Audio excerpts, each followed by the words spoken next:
Merhaba arkadaşlar, Selvi'nin mutfağına hoş geldiniz. Bugün sizlere bostan patlıcanı ile dolma yapıyorum. Bakın ne kadar küçüklerini seçtim. Yaklaşık işte 3 parmak. Şimdi başını kestikten sonra küçücük küçücük çok güzel dolmalar oluyor. Sizlerle paylaşmak istedim. 125 mg zeytinyağımın yarısını ilave ediyorum. 4-5 yemek kaşığı. Kalanını dolmaların üzerine ilave edeceğim arkadaşlar. Parlak olması için patlıcanlarımızın. Şimdi bu kadar yağ yeter. Önce kıymamı kavuruyorum güzelce. Bir bardak pirincimi yıkadım. Üzerine kaynak su döktüm. Kıymam kavruluncaya kadar pirinçlerim sıcak suda bekliyor. Soğanı robottan çektim arkadaşlar incecik olması için. 3 domatesi doğradım. Bir tane kırmızı biberi doğruyorum. Bunları da robottan çekeceğim. Bakın arkadaşlar kıymam çok güzel kavruldu fakat fırında da pişeceği için çok aşırı kavurmayacağız. Sadece rengini aldı. Şimdi soğanlarımı ilave ediyorum. Soğanların da erimesini bekliyorum. Domatesimi, biberimi ilave edeceğim. Soğanlarımız bakın yumuşadı. Bu yeterli. Fırında da pişecek. Robottan biberle domatesimi çekmiştim. Onu da ilave ediyorum. Domateslerimin erimesini bekliyorum. Eriyinceye kadar bekliyoruz. Bakar mısınız şöyle şu kadar kesiyoruz. Kestikten sonra içini temizliyoruz. Tabii ki bu içini kesinlikle atmıyoruz. Dilerseniz mücver yapabilirsiniz.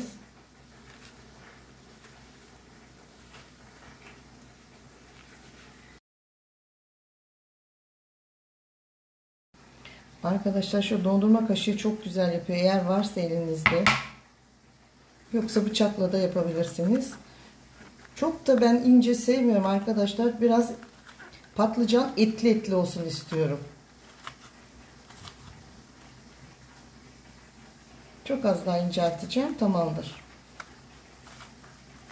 Domateslerimiz eridi. 1 tatlı kaşığı kırmızı toz biber, 1 tatlı kaşığı tuzum, yarım çay kaşığı da karabiberim var arkadaşlar. Bu şekilde baharatlarını da yedirdikten sonra pirincimizi ilave edeceğiz.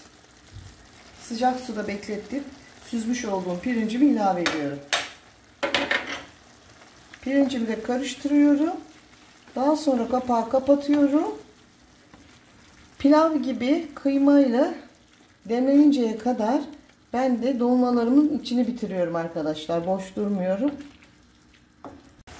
2 dakika pirinçle birlikte domatesimi de pişirdikten sonra kapağını kapatıyorum. Ocağın altını söndürüyorum. Demlenmesini bekliyorum. Patlıcanlarımız dolmalık. Arkadaşlar çatalı elinize alıyorsunuz. Şöyle 4-5 yerinden mutlaka delmelisiniz.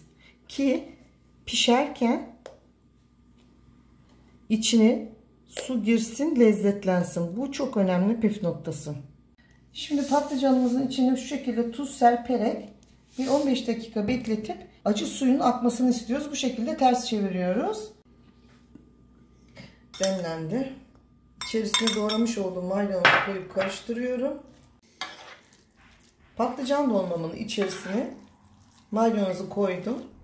Karıştırdım. Şimdi bakın arkadaşlar nasıl acı suyu aktı. Şurası. Şimdi arkadaşlar doldurmaya başlıyoruz ama çok doldurmayacağız. Sonra taşar. 1 santim eksik kalacak şekilde. Bakın. Tam 1 santim eksik kalacak şekilde dolduruyoruz. Bir tane daha doldurayım sizin için. Şöyle.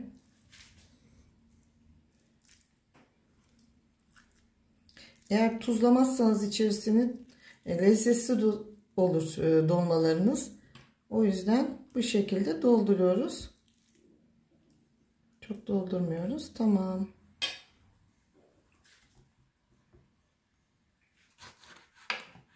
Bir santim kalınlığında domateslerimizi kesiyoruz. Kapak yapacağım. Büyüklüğüne göre. Bakın bu tam. Şimdi küçük domates keseceğim. Bu buna büyük geldi. Temizlemiş olduğum patlıcan dolmalıklarının içerisi burada arkadaşlar. İçerisine bir adet iri büyük soğanla birlikte çekeceğim. Mücver yapacağım. Asla içini ziyan etmiyorum. Üzerlerine şöyle biraz zeytinyağı ilave ediyorum arkadaşlar. Pişerken parlak olması için. 1-2 yemek kaşığı zeytinyağı, 1 yemek kaşığı salçayı zeytinyağını hafif kavuruyorum. Salçamız yağda rengini verdi arkadaşlar, bakın.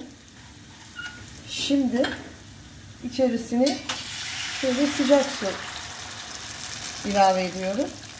İkisi birlikte kaynayacak, açılacak. Sosunu ilave ediyoruz.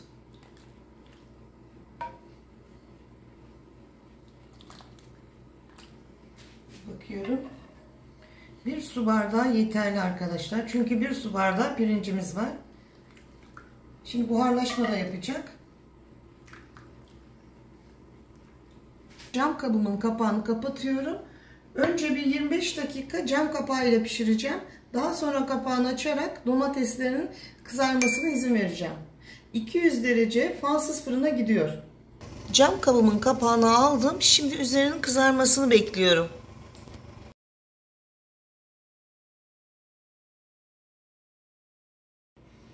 Önce 25 dakika, daha sonra kapağını açarak 25 dakika daha pişirdim. Üzerinin kızarmasına izin verdim.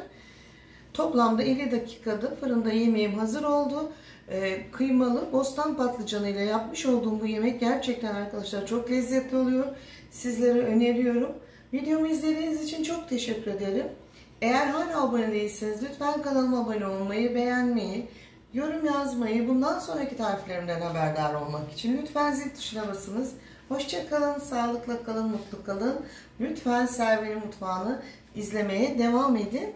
Biraz soğumasını bekliyorum arkadaşlar. İçinin dokusunu sizlere göstereceğim. Şu anda çok kaynar. Hepinize afiyet olsun. Bu şekilde alıyoruz. Bakın kendi yağından. Çok nefis oluyor bu şekilde. İç dokusunu göstermek için dolmamı ikiye kesiyorum. Evet arkadaşlar, bakar mısınız şu güzelliğe?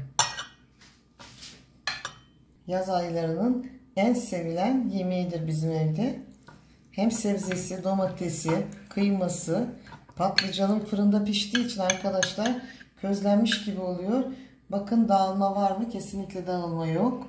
Siz için şu şekilde tadıyorum.